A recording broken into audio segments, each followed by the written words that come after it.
day badida eh.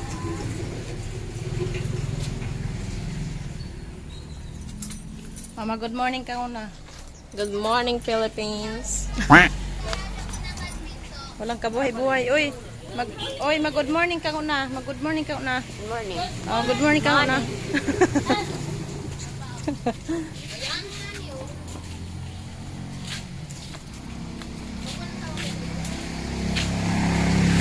Good morning ka una. Oh, good morning. Ba't hindi ka natal... Nasaan yung mga ID nyo? Ay! ID ko! ID ko! ID nyo. Ni isa sa inyo walang ID. Oh, naku. Ewan ko sa inyo mga day.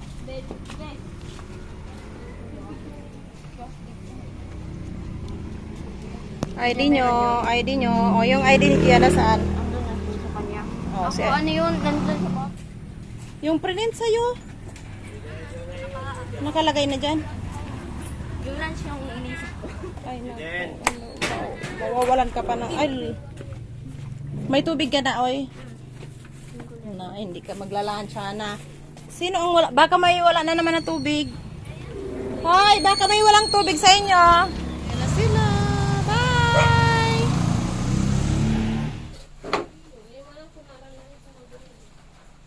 Nagpaalam ka sa kanila mauna ka na? Hindi. Eh, maghanap yun sa'yo. Ah, okay. Sampay tayo, yan, oh. Pagod kasi yung paa ko. Maghapon ako nakatayo. Anong oras na, bebe?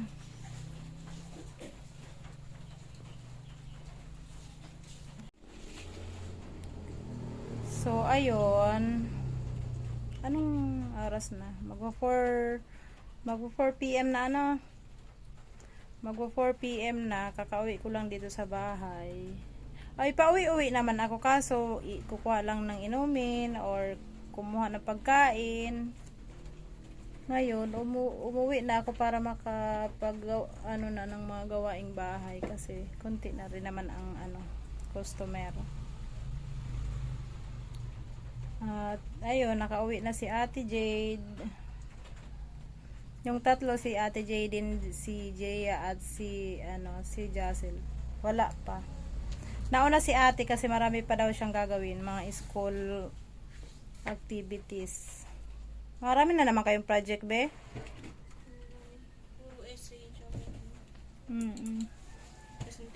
Kaya minsan yung mga gawain dito sa bahay,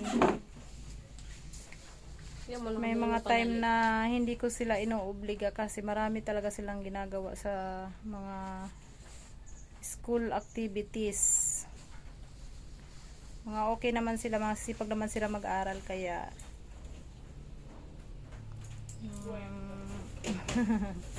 sipag naman sila mag-aral kaya minsan hayaan ko lang na yung kaya kong gawin kahit napapagod na ako sa maghapon sa trabaho, ano lang gagawa. Pero tumutulong naman sila pag wala silang maraming gawain.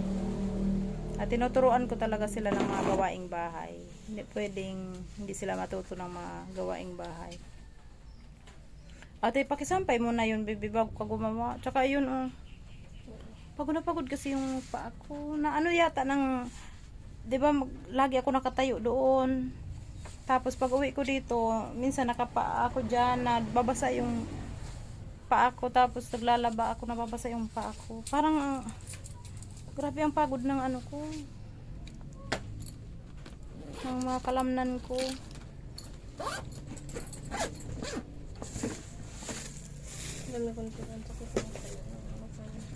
Nasaan na kaya yung tatlo? Pero naglabasan na yun? Di malawa, nagpaano si Jacel? Nagpahuli. Hindi, di pa na gani, Sweeper. Sweeper baka. Ayun ate, kaya ayos naman. Gusto ko, pahingan ko yung paa ko kasi may kukusutin ako doon. Binabad ko yung kahapon pa. Hindi ko naman nagawa kagabi. Ano yung baon mo? Kinakain mo dito sa bahay? Ano ang gano'ng kumain kanina?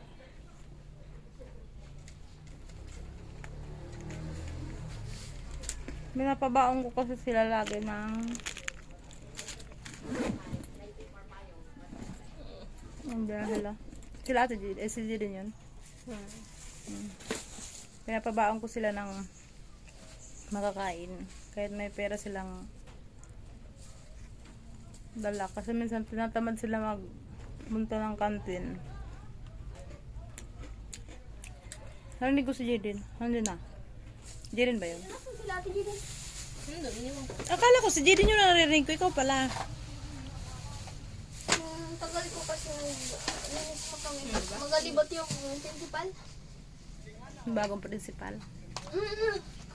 Bebe, pakiayos yun kasi kagagaling lang dyan si Janbert. Oh. Kagut. Kinulo niya yung higaan. Yung maliot na. Maano ka? Maliot ha. Alam niyo na ang exam bago daw Tulungan mo exam na ako yun. para dalawa. Mga drawing Ano pa. ili-layout mo? Ano ili-layout mo? Yung sa English, vocabulary. Papasin. Papasa na kayo. Kailan ano nyo? Exam? Next week. Kaya marami naman silang gawain. Ano? January 26 pa? Ayun. Yung baon ni Ate Jade, ginakain dito sa bahay. Masakit daw yung tiyan niya kanina, kaya hindi nakakain. Nag-lunch ka? Ano ba? Si Ate Gia doon kumain sa amin. Sumama sa'yo. Uy, iba-iba na classroom namin bukas. Yeah, kulit. Ayaw. Sumama sa'yo. Ako sa room. Sumama kay Ate Jade sa Level Ate Gia. 6 kami ang highest. Uy, saan na all level 6? Talaga? Level ano ka? Wow, Level 5 congrats. Level 6 ang highest sa grade 7. Lahat naman. Ano? Sumama si Ate Gia doon? Ah? Sumama si Ate Gia doon sa room nyo. Doon kayo nag-lunch? Si Ate Jade din, doon din. Maray. Ay, wait lang, mamaya ko sabihin.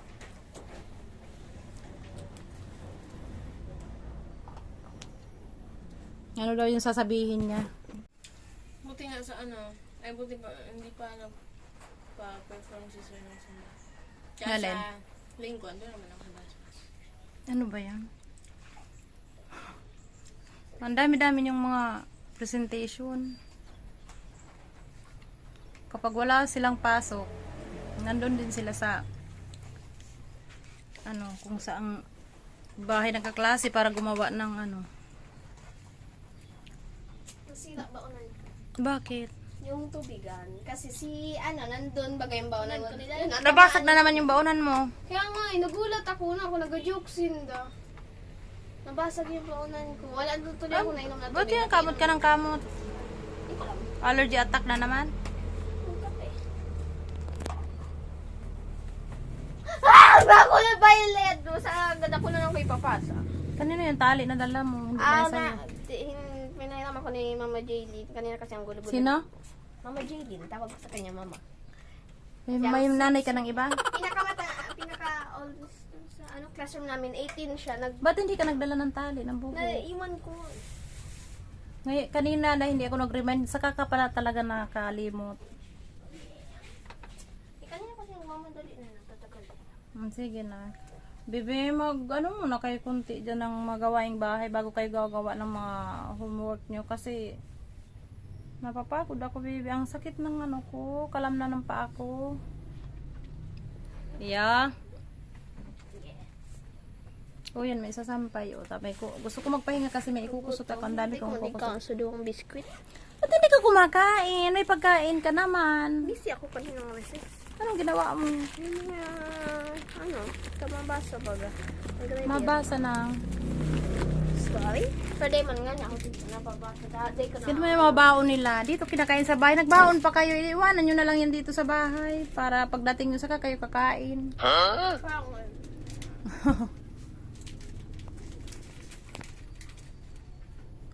Gumawa ng maaga para maaga rin makatapos. Ate, paabot na nga ng inumin na tubig na. Okay. Kasabay daw sa mga kasasin niya. Marami na naman silang gawain sa Enjoy bukas iba na kaklase. homework. Iba na kaklase namin. Iba-iba. Na alin? Bakit yun? Bakit ganon yung setup? Magpapabasa daw bukas. Kumusta yung Yung pinakamataas sa isang room, tsaka marami rin na level 5 bilang naman. pagbabasa? Marami rin naman pala yung level 6, 50 plus. Mga with honors kami. 50 plus kayo. Ano ibig sabihin ng level 6? Magaling magbasa. Magaling ka magbasa. Highest ang level 6. Very good. Saan mo iniwanan si Ate J? Hindi ka dumaan doon kila Ate J din? Alam na umuwi ka na? Baka maghanap-hanap na naman yun sa inyo doon. Si J din, chinat mo. I-chat mo na nandito na si Jassel para hindi na sa magkana. Sabi si David, bakit kasi magpaaral pa sila? Hindi ko kasi nasabihan. Kanina, humingi na lang ako. Babalik-balik ako dun sa classroom nila. Kakain. Bibili na naman ako ng baunan mo ng tubig. Kasi wala si teacher. So, Yung takip nagko-copy yung ako. Ang ganda ng baunan mo na ito, oh. Ayun. Ng tubig. Tapo na, oh. Ikunin mo, anak, yung map. I-map ko dito, oh.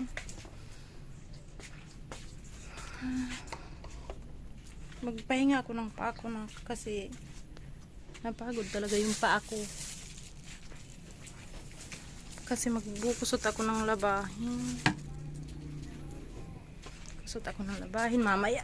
Pahinga lang ang paa ko. Kaya maupo muna ako. Upo muna si Nanay Bunanay. Kayo muna dyan mga anak. Sa umaga, hindi ko na kayo inoobliga na tumulong sa akin. Pero paghapon, bago kayo gumawa ng homework, kailangan tumulong kayo sa nanay. Jade! Yada. Nakamalibot pa ang principal. Nag-super kayo. Sino? Magdadibigay lagi na. Nagpaulan kayo? Ha? Nasaan yung mapayang nyo? Hindi kami paulan. Pawis? Hindi mo ulan. Pawis. Nag-ano kayo? Lampaso ka mo? Sige, magbihisa kayo. Ang likod nyo. Baka basa. Urubungin kayo dyan. Di pa ako makaulit. Tapos pa ako magpamunisipyo. Ako ang sidula. Masikaso na kita kang business permit. Ay, paano mo ito? Permit sa business. Sa ano yan, bebe? Ano yung ginagawa mo? Ha? Vocabulary. Portfolio? Vocabulary? Yung mga tigpapaspelling ni Ma'am Neresa. Kailangan talaga iganyan yan? Kasi pag may sulat ko lang, ang bahan ng sulat. So, yeah. Mas maganda na. Ika-cut ko na lang. Kasi lalagyan ko ng mga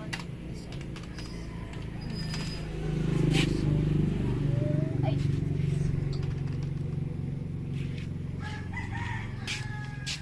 Ayun. Saan na yan? Pala. Labaan. Oo. Ayun, balance. Pwede siya? Oo. Hello! Kompleto na ang mga bunanay at bunining dito sa bahay. Nagsiuwian na galing sa school. Nahuli si Ate G at si Ate Jane dahil nag-sweeper sila. Yan, i-unpack ko. Hindi naman ito box. I-unpack ko tong order ko sa Shopee na mga stainless na plate. Stainless na plate. Pag medyo sobra yung budget natin, mag-order ako pa unti-unti. Puro na stainless yung mga gamit natin dahil lagi nababasag kung nabuhugas ko ng plato. Budok-budokan. Ayan. Okay. Ito na yung magiging mga gamit natin. Iron yan. Iron. Metal. Iron. Liquid gold. Lagayan ng ulam. 4 to eh. 4. Ito yung malaki. Lagayan ng ulam. Okay naman. Medyo maingay lang siya pag ano. Pero wag nyo pa rin ito ibabagsak kahit hindi nababasag pero nayuyupi ito. Ito, 8 pieces itong maganda, walang yupi. Ayan. Okay, tama lang sa price niya. Magkano na nga ito? Kalimutan ko. Ito na yung mga magiging plato natin. Yung mga platong may ingay. Hindi na tayo magdadagdag. Dagdagan natin ang ingay natin po. Medyo mainit nga lang siya pag halimbawa ang sabaw natin may yung ulam natin or pagkain natin mainit. Umiinit talaga siya kasi stainless nga. Paano yung cup? Pero Paano yung cup? Yung baga. yung ano Hindi yun? siya ano. Ayan. Kompleto siya. 8 pieces lang yung in-order ko muna nito. Pag naghugas kayo, kahit ito hindi nababasag, huwag mo ibabagsak kasi nayuyupi ito. Mas maganda kasi ito, bukod sa hindi siya nababasag dahil minsan, kadalasan pinapaghugas ko sila, lagi nababasag yung plato namin. Pero nayuyupi ito, kaya pag-ingatan nyo pa rin naman. Tsaka ang isang purpose ko nito, hindi makapit ang sebo sa stainless na plato. Kaya ayan. Yan ang bago nating sa susunod mag-order pa ako puro yan. Yan ang stainless na lahat ng gamit natin para hindi mabasag. Yung mga cup natin wala nang mga handed. Kaya ayun, nag-order ako ng cup na stainless. Kaya stainless na lahat.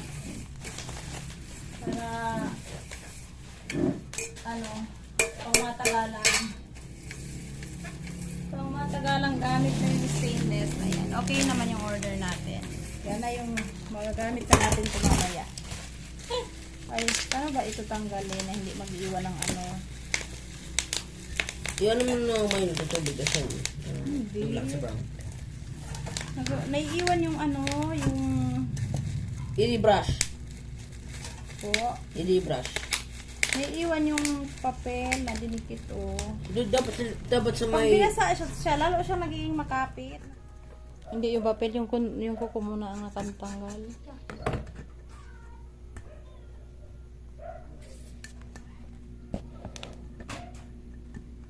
Unti-unti matanggal din yan. Ano yun ang yung doon sa sa ang tawag diyan, sponge, yung parang yung green doon sa sponge baga. Para ko yung steel wool. Hindi, yan, magagasgas yan pag steel brush, steel wool. Ito stainless din Tingnan mo yan Kung babasagin tong binili ko, wala na ito. Kaya mas practical sa may mga may mga maliliit na bata. Hindi naman nga mga maliliit ang mga anak ko malalaki na. Mas practical yung mga gamit na ganito. Lolor.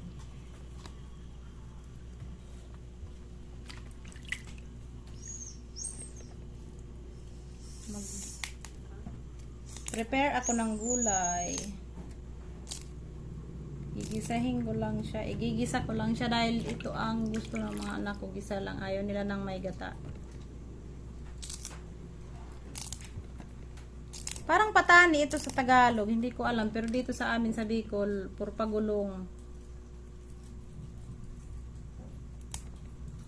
Purpagulong ang tawag nito dito sa amin. Hindi ko sure. I-google mo nga, bebe. Kung ano nga to. I-google mo nga, bebe, kung ano ang patani. Tingnan ko yung itsura. Sino dyan ang naka-connect? Tingnan mo sa Google. Tingnan mo sa Google kung ano yung patani. Tingnan ko yung itsura. O kaya kundol. Yung kundol yata yung pag-apod sa tuya. Digdin na Patani? Kundol. Ay, oo, patani. Nabasa ko na yun Alam ko yung dahil nagkakanta lagi tayo ng Bahay Kubo na maliliit kayo. Kaso hindi ko alam kung ano yung itsura. Ano yan? Ay, hindi. Ay, ang patani pala. So, ano yan? Bataw ang apod ka sa to? Hindi. Kundol nga. Tingnan mo nga. Ay, sigarilyas yata ito. Ay, tingnan mo nga, yung sigarilyas. Nakakaloka. Tingnan mo nga anak sa Google yung sigarilyas kung anong itsura. Na-curious tuloy ako. Yung lagi tayo, alam natin yung bahay ko, pero hindi natin alam kung ano yung itsura. And your answer is correct. Ano yan? Ano yan? Sigarilyas. Sigarilyas. Ano nga yan? Ano sa English? The winged bean. Okay. Ay, winged. Sigarilyas at mani. Winged. Sigarilyas pala ito sa Tagalog. Puro pagulong dito sa amin, sa Bicol. Gawin na muna natin to para makapagluto na si Manay.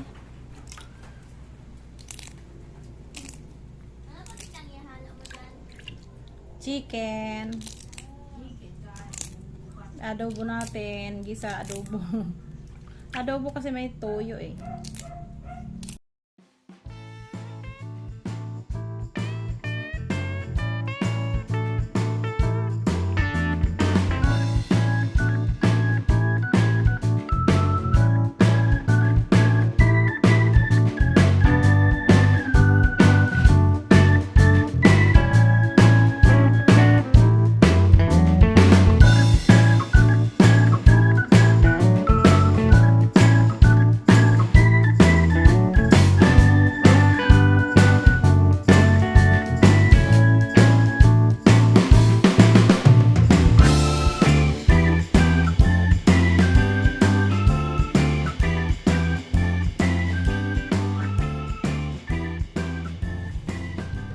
So, ayan, tapos na. Ito ang aming ulam ngayon. Ulam.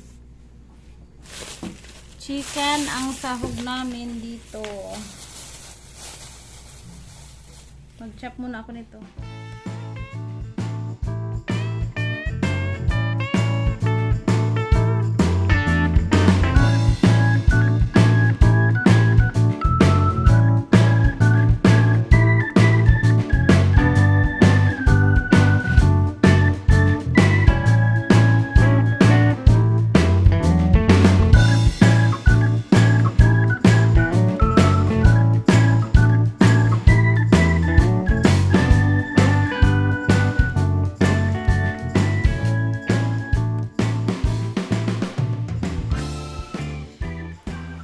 Thank you ate din sa pagplancha.